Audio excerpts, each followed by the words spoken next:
2차 세계대전 때그 원자폭탄을 만들었던 이야기 아시죠?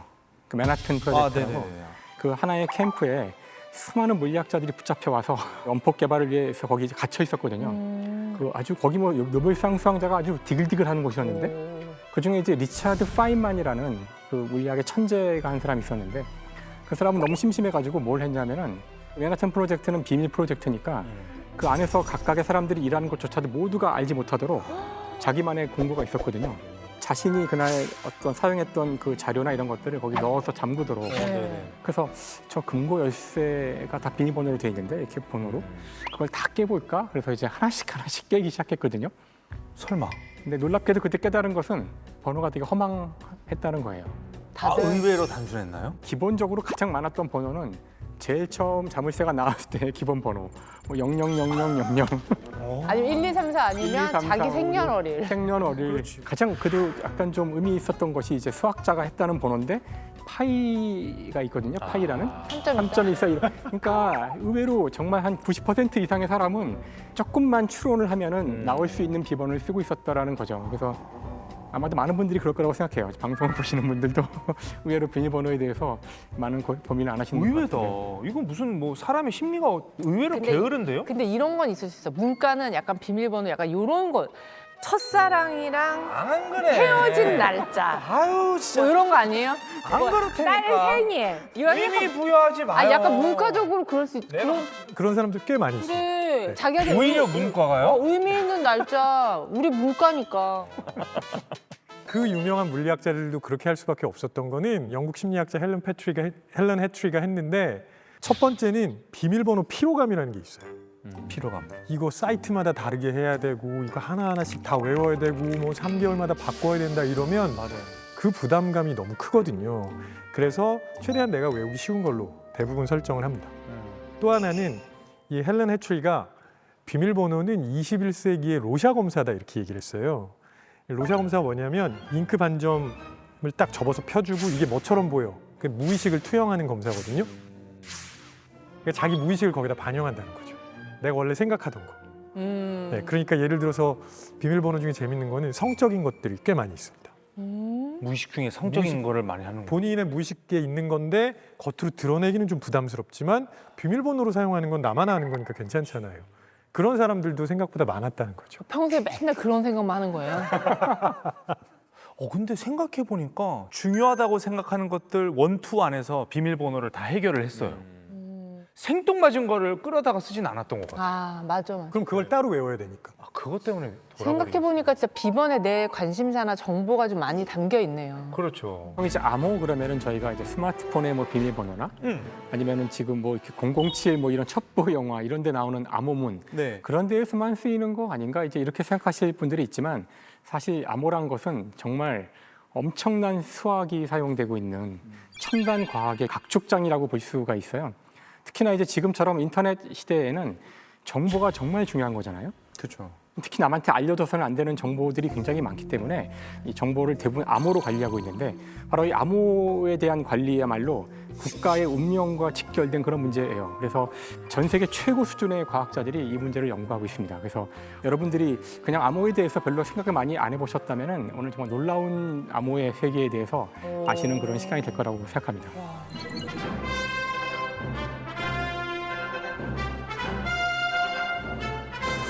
그러면 암호문을 제가 하나 보여드릴게요. 암호문 보는 거예요?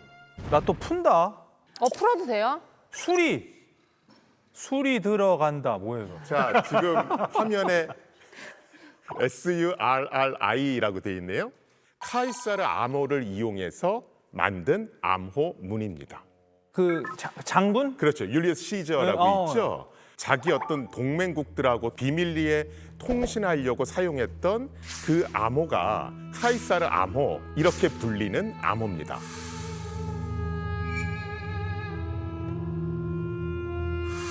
자, 그러면 저게 뭔지 한번 해독해 보실 수 있으시겠어요?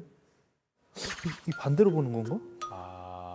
저렇게 보여주면 아, 지금 보시는 저것이 카이사르 암호, 시저 암호를 만드는 방법입니다. A라는 글자가 있으면 그걸 D로 표시하고 B라는 글자가 있으면 그걸 E로 표시하고 이렇게 세 글자씩 뒤로 물려서 데이터를 바꾸는 겁니다.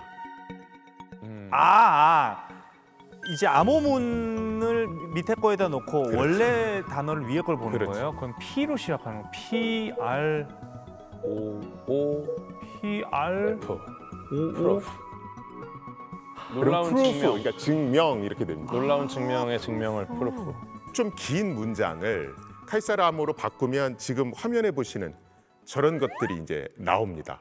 저건 이제 아까보다 문장이 길어졌죠. 그렇죠. 실제로 저희가 이제 전쟁통에 이제 암호 해독을 한다. 그러면 저런 것들을 이제 해독을 하는 겁니다. 어떻게 해독하면 될까요? 중요한 게 일단 반복되는 문장이 있을 거고 그렇죠. 그 단어부터 차단해서 이제 개를 풀어야죠. 그렇죠. 그런 방식 접근할 수 있는데 저희가 보통 뭐 빈도 분석을 한다, 패턴 분석을 한다 이렇게 얘기를 하거든요.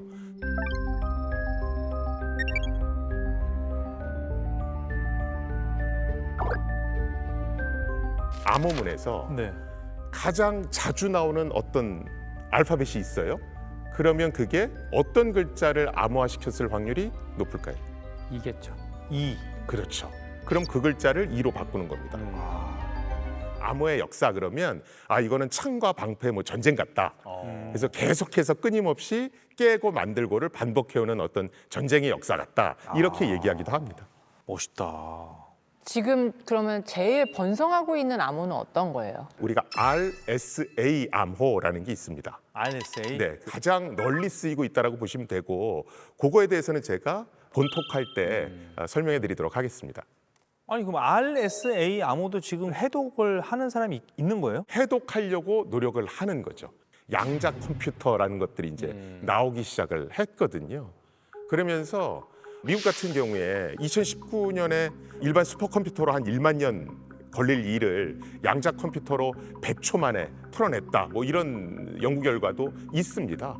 그래서 이 양자 컴퓨터를 이용해서 지금 뭐 군사, 외교, 뭐 인터넷 뱅킹 이런 데 널리 사용되는 RSA까지도 해독해 보겠다. 이런 어떤 경쟁들을 뭐 미국, 중국 이런 나라들이 하고 있다. 이렇게 보시면 됩니다. 네. 근데 양자 컴퓨터가 그거 아직 나오려면 좀 지금 막 쓰는 건 아니잖아요. 그렇죠. 그런데 요새 각국 정보기관들이 하고 있는 것이 Store and Decrypt Later라고 하는 이런 어떤 프로젝트들을 추진하고 있습니다. 스토어는 저장하는 겁니다. 네. Decrypt Later는 후에 해독한다는 뜻이거든요. 그래서 인터넷에 오가는 모든 정보를 일단 다 저장합니다. 그리고 나중에 양자 컴퓨터 나오면 그때 가서 풀어본다. 그거 마치 그냥 해동 생각 안 하고 일단 냉동 인간 만들어 놓는 거예요. 비슷하네요. 그러면? 그런 거죠. 네, 나중에 해동되면 살릴 수 있겠지 하고서 그러다 보니까 요새 이제 미국이나 중국에서는 또 거꾸로 그럼 양자 컴퓨터로도 안 깨지는 암호를 또 만들어야지 RSA 암호보다 더 강한 걸 만들어야지 또 그런 것들을 개발하는 작업에 착수했고요. 우리나라 정부도 지금 로드맵을 가지고 그 전환 작업을 하고 있습니다. 오늘은 이제 암호의 아주 굉장히 초기적인 암호부터 지금 우리가 쓰고 있는 암호, 그 다음에 이제 양자 컴퓨터에 대비한 암호 이런 것까지 쭉 한번 훑어보고 이게 나중에는 이제 어떻게 될까 이런 것들을 예측해 보면 좋지 않을까 싶습니다.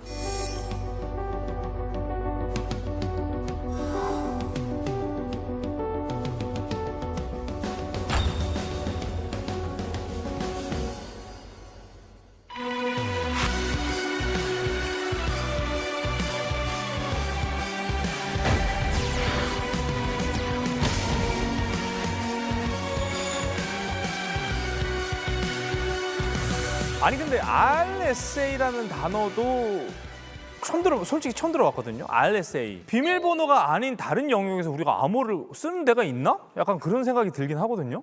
인터넷 뱅킹 하시면 뭐 계좌 비밀번호도 입력해야 되고 뭐 계좌번호도 입력해야 되고 뭐 이런 게 있잖아요. 네. 그런데 그걸 그냥 인터넷을 통해서 은행으로 보내면 해커들이 비밀번호나 뭐 이런 거 다 볼 수 있겠죠. 네. 그래서 여러분들이 인터넷 뱅킹 하실 때 비밀번호를나 또는 계좌번호를 입력하면 자동으로 암호화돼서 은행으로 날아갑니다. 그래요. 그게 그냥 내가 눈에 보이진 않지만 자동으로 이루어지는 겁니다. 혹시나 그걸 확인하시고 싶으시면 웹브라우저 같은 거 이렇게 띄우고 인터넷 뱅킹 하실 거 아니에요. 그럴 때 만약에 자물쇠 아이콘이 등장하면 이거 지금 암호화되고 있구나 이렇게 인지하시면 돼요. 맞아 봤어. 또는 뭐 HTTPS 이렇게 써져 있는 거. 그게 지금 암호 통신하고 있다는 뜻이고요. 그다음에 많은 분들이 또 잘 모르시는데 우리 위성 방송 있지 않습니까? 위성 방송이라고 하면 스카이라이프 같은 거예요. 뭐냐면 위성에서 방송 신호를 지상으로 쏘잖아. 내려보내는 네. 거잖아요. 근데 누구든지 그걸 볼 수 있으면 안 되잖아요. 비용을 낸 사람만 돈 낸 사람만 볼 수 사람만. 있어야 되니까 암호화를 해야 그걸 돼. 암호화시켜서 지상으로 뿌리는 겁니다. 암호가 그냥 이렇게 비밀번호 이런 개념이 아니라 우리 일상생활에서 되게 중요하게 쓰이고 있네요. 네, 맞습니다. RSA 암호가 나오기 전까지 일반인들은 기본적으로 다 그 프라이버시가 없다고 보시면 돼요. 전화 통신은 전부 도청되고 있었어요. 들으면 되잖아요. 아니 예전에 집에서도 전화 딱 받으면 이제 다른 방에서 받으면 다 들리잖아요. 맞아. 엄마 끊어. 맞아, 그랬어. 네. 맞아. 완전 열려 있던 시절. 네. 1970년대가 되면 이제 인터넷이 깔리기 시작하거든요. 물론 일반인들은 몰랐지만 그 이제 휘필드 DP라는 사람이 있어요. 이 사람이 벌써 그 먼 옛날에 76년이란 그 시기에 어떤 상상을 하냐면은 결국에는 이 인터넷이란 거를 일반인들이 다 연결될 날이 미래에 올 것이다. 그때가 되면은 이 인터넷을 통해서 사람들이 이메일을 주고받고 사적인 내용을 주고받을 텐데 막강한 보안을 갖는 어떤 암호로 우리의 사생활이 보호돼야 되지 않을까.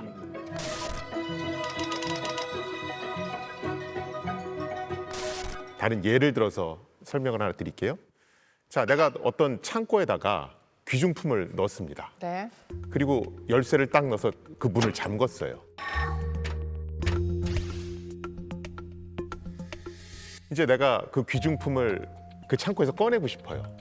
그러면 어떻게 해야 될까요? 다시 열쇠. 똑같은 열쇠를 넣어서 반대로 돌려야 되죠. 네. 이런 게 전통적인 암호 방식입니다. 그런데 문제는 이제 윗필 디피라고 하는 사람이 이렇게 군대에서 쓰던 암호 방식을 우리가 인터넷 세상에서도 쓸 수 있을까? 이걸 고민하기 시작합니다. 왜 그러냐면 군대에서는 기본적으로 암호 통신을 할 때 저 사람과 나는 사전에 알고 있다라는 걸 전제로 해요. 예를 들어 같은 부대에서 야 너는 저 적지로 가서 정보를 염탐해 갖고 와. 근데 나랑 비밀 통신하는 거다. 그런데 우리는 1, 2, 3, 4, 5를 키로 이용해서 서로 암호 통신을 할 거야. 이렇게 한 다음에 그 사람이 암호 키를 외운 상태에서 적지로 들어가거든요. 네. 자, 그런데 문제는 현대 인터넷 세상으로 오면서 어떤 일이 생기냐면 우리 인터넷 쇼핑몰 같은 거 많이 하시잖아요. 그럼 인터넷 쇼핑몰 할 때 기본적으로 내 신용카드 번호 이런 거 보내죠. 있죠. 그렇죠? 자, 그런데 그게 인터넷을 그냥 떠돌면 안 되니까 당연히 암호화 시켜서 이상한 글자로 바꿔서 보내야 될 거잖아요.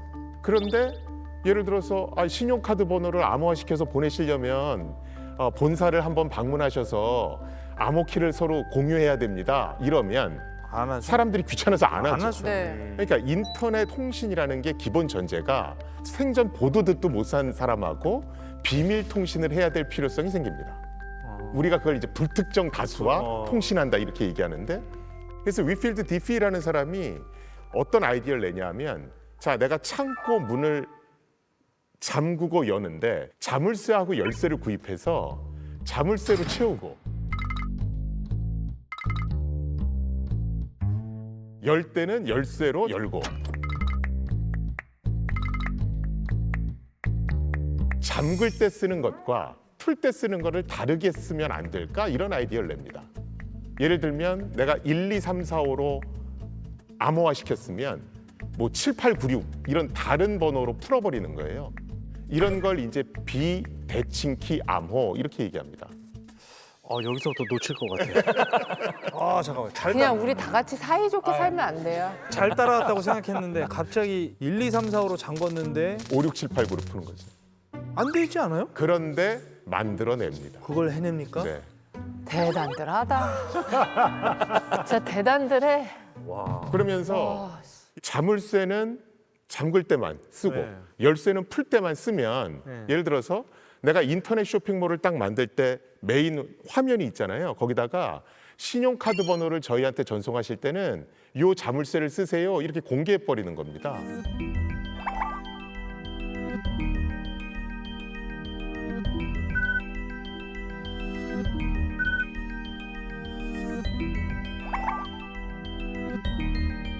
그러면 내가 그 자물쇠를 가지고 신용카드 번호를 채우죠.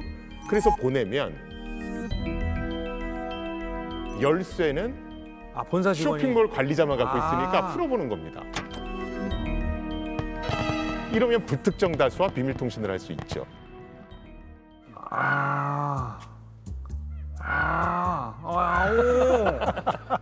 알 것 같아요. 그럼 이 포장을 어떻게 하느냐? 그 포장을 수학자들이 하는 거예요. 와, 멋있다. 사람들이 수학을 싫어해서 그런 것 같아요. 사람들이 수학을 싫어해서 그런 것 같아요. 수학을 잘 모르시잖아요, 사람들이. 잘 그러니까 모르죠. 수학으로 암호화하는 거죠. 우리가 가장 약한 게 수학이니까. 새로운 관점이네요. 그래서 이제 미국의 국가안보국 NSA가 세계에서 가장 많은 수학자를 고용하는 기관으로 알려져 있습니다. 아니 그러면 그 NSA에 고용된 수학자들은요. 포장하는 데 시간을 더 많이 씁니까? 아니면 해독하는 데 시간을 더 많이 씁니까? 주로 해독이겠죠. 해독이 해독을 해요? 해독을 그러면 해야죠. 그럼 그 사람들은 뭐 건당 뭐 예를 들어 러시아 정보부를 뚫었어. 이번 달에 허탕 쳤다. 보너스 그렇지. 월급이 없는 거예요? 나는 그게 궁금한 거예요. 고정 급여가 있고 어디 뭐 일본을 뚫으면 성과금이 나오는 이런 건지. 근데 암호 문제는 다 보안 사항이거든요. 설사 지금 깨고 있어도 절대 그 얘기를 하지 않아요. 왜냐하면 상대가 그 암호를 안 준비를 쓸 하니까? 거 아니에요. 그분들이 뭐 어떻게 아니, 일하는지 이런 거는 참 알기는 어려워요. 김수환 교수님 정도 되면 주변에 NSA 직원 한 명쯤 알지 않아요? 근데 그분들이 저를 만나도 얘기를 하면 안 되죠. 안 해주나? 진짜 수학은 저한테 이미지가 땅에 떨어진. 예. 아까 사실은 굉장히 중요한 반응을 보이신 게 우리가 1, 2, 3, 4호로 암호화 시켰으면 1, 2, 3, 4호로 푼다가 상식적이잖아요. 네. 그래서 윗필드 디피라고 하는 학자가 야 자물쇠 열쇠 개념을 이용하면 서로 만나지 않아도 비밀 통신할 수 있는 거 아니야? 아이디어 냈는데 실제로 성공하진 못해요. 그렇죠. 거기엔 고도의 수학이 필요해요. 그러니까 한쪽으로는 이렇게 되지만 반대로는 나올 수 없는 그런 비대칭 함수를 만들어야 되는데 그 함수를 만드는 사람들이 리베스트, 샤미르, 에이들맨 이 세 사람의 이름을 따서 RSA라 그러는데 이 암호에서는 어떤 종류의 수학이 사용되냐면은 아주 쉽게만 얘기하면은 소인수 분해를 이용해요. 소인수 분해. 그거 아니에요? 2, 3, 5, 7, 11, 13 이거? 그게 이제 소수라고 불리는 프라임 넘버인데 그 소수는 1과 자기 자신 외에는 나눌 수 없는 더 이상 나눌 수 없는 수예요. 그렇게 분해를 시키는 거죠. 그러니까 결국은 소수들의 네, 곱으로 만들어져. 어떤 숫자가 두 개의 숫자로 곱해지는 경우가 있잖아요. 예를 들어서 그러니까 저 보지 마시고 말씀 아니요. 나누시면 돼요. 아니, 오늘 나는 그냥 관객이 아니야. 나도 힘들어. 나 오늘 방청객이야. 도와줘. 나도 힘들어. 지금 지날 것 이거 같아. 홍진경 말씀 씨가 나누세요, 못하면 갈 편안하게. 수가 없어요. 맞아요. 아이 따라와. 일단 쉬운 거부터 해볼게요. 한 병 더 마셔 빨리. 미치겠네. 일단 네. 소인수 분해하기 전에 곱하기 먼저 하면 더 쉽잖아요. 곱하기는 잘해요. 그러니까 예를 들어서 2 곱하기 3은 뭐죠? 6, 6이잖아요. 네. 그러면 6을 소인수 분해하면 2, 3. 2, 3. 2하고 3이 되는 거예요. 이게 소인수 분해거든요. 네. 35 같은 건 어떨까요? 5, 7, 2, 35. 그렇죠. 그러니까 이렇게 작은 숫자는 소인수 분해하기가 굉장히 쉬워요. 이제 소인수 분해를 좀 큰 걸로 해볼게요. 11,663. 소인수 분해. 소인수분 하라고요? 이제 곱하기 근데 두 개로. 3으로 끝나는 건 소인수 분해 안 되지 않아? 3으로 끝나는 게 있죠. 7, 9, 63. 네, 7, 9, 13 있죠. 알겠어. 사람이 한번 실수할 수도 있어. 그렇게. 내가 뭐라 하지 않았어요. 어렵다. 이거 왜 물어보시는 거예요? 어렵다는 걸 얘기하려고요. 그러니까 이게 곱하기는 쉽지만 곱해진 것을 이게 무엇을 곱해서 나왔는지는 알기 어렵다는 거거든요. 네. 이게 지금은 저희가 5자리. 5자리 숫자밖에 안 되는 거예요. 근데 밖에요? 근데 RSA에서는 두 개의 숫자를 곱해서 나온 최종적인 숫자의 자릿수가 617개를 써야 되는 거대한 숫자인데 자 여기서 아까 말씀하신 것처럼 그 잠그는 키와 여는 키가 다르다 그랬는데 우리가 밖에다가 공개할 잠그는 키는 바로 이 곱해진 그 큰 숫자가 공개돼요. 하지만 사람들은 이 숫자를 아무리 들여다봐도 두 개의 곱인 건 알지만 이 두 개가 뭔지 모르잖아요. 열 때 필요한 건 바로 이 두 개의 곱이 각각이 무엇인지를 아는 게 필요해요. 이런 방식으로 중간에 아무리 이걸 봐도 이걸 금방 알아내기는 어렵고 이런 것이 이 체계의 보안성을 유지해 주는 거예요.